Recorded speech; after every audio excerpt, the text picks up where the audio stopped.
Welcome to the third section of our video. I'm so glad to have you here, and on a side note, I don't always record videos, but if I do, I make sure to send my kids and my wife to their grandparents, so I had a pretty good night of sleep.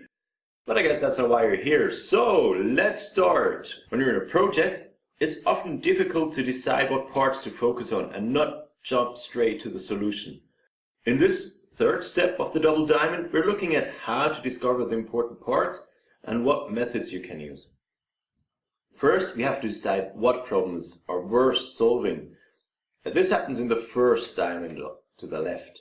And next, we decide how to solve them. This is the second diamond. You might have heard this quote, design the right thing and design it right.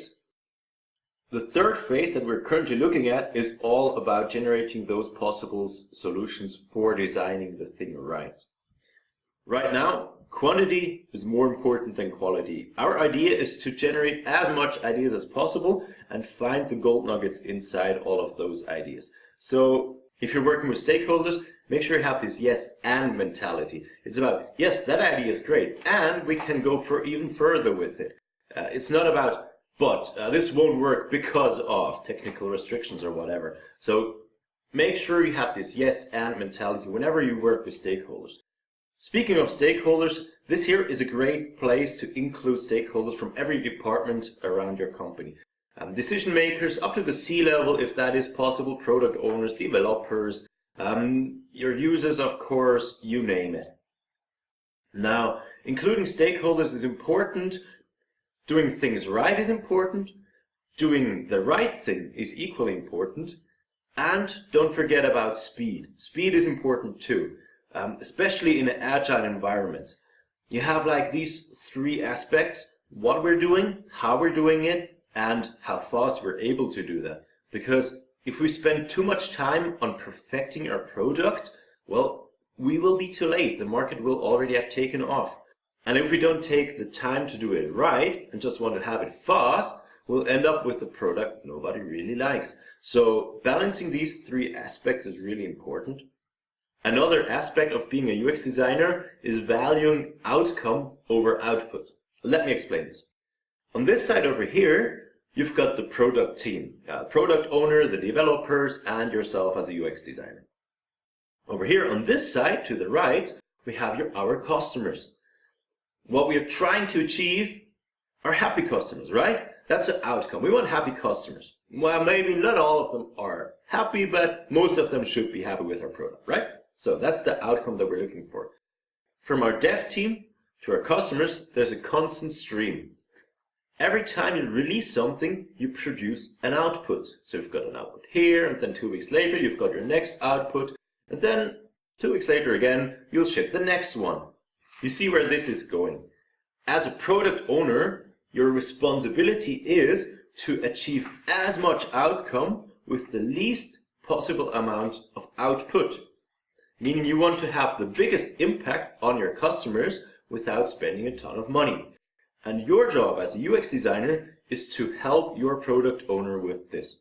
Now, when you're designing something, as Antoine de Saint-Exupéry said, achieving perfection is not when there is nothing left to add, but when there is nothing left to take away.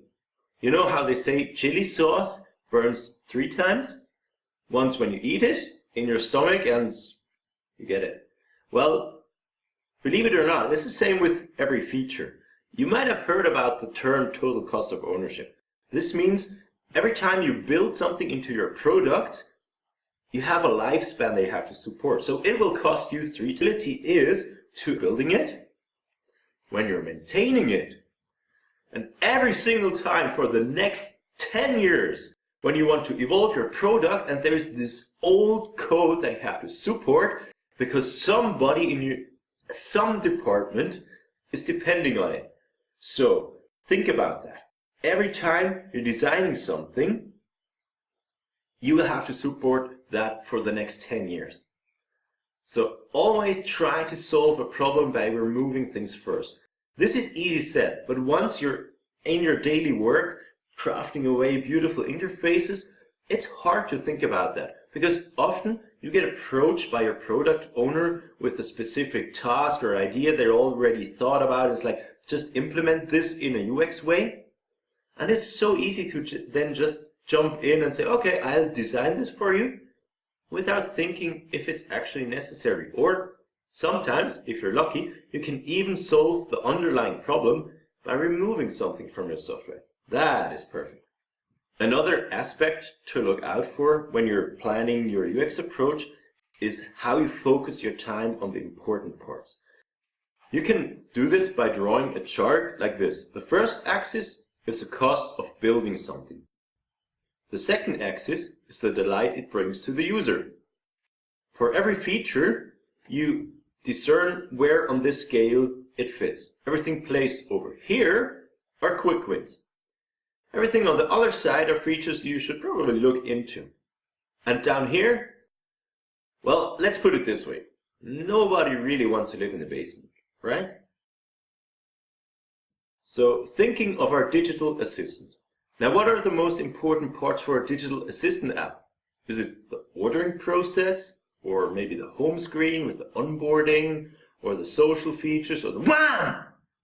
I hope I didn't scare you, but assumptions, we don't know it. I don't know it. You don't know it. We're lacking the basic research that comes from the first half of the double diamond. So we'll look into that in the next section. But before we jump into the first diamond,